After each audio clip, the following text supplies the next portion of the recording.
ఒక్కసారి గంటకు చేరగా కంటికి పాపవైతే రెప్పగా మారనా తూరుపు నీవుగా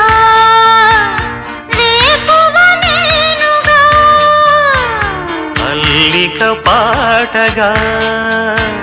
పల్లవి ప్రేమగా ప్రేమించే పెదవులొకటై పొంగించే సుధలు మనవైతే జగతికే అతిథులే జననమౌదిన ప్రేమ జంటకి ఓం నమః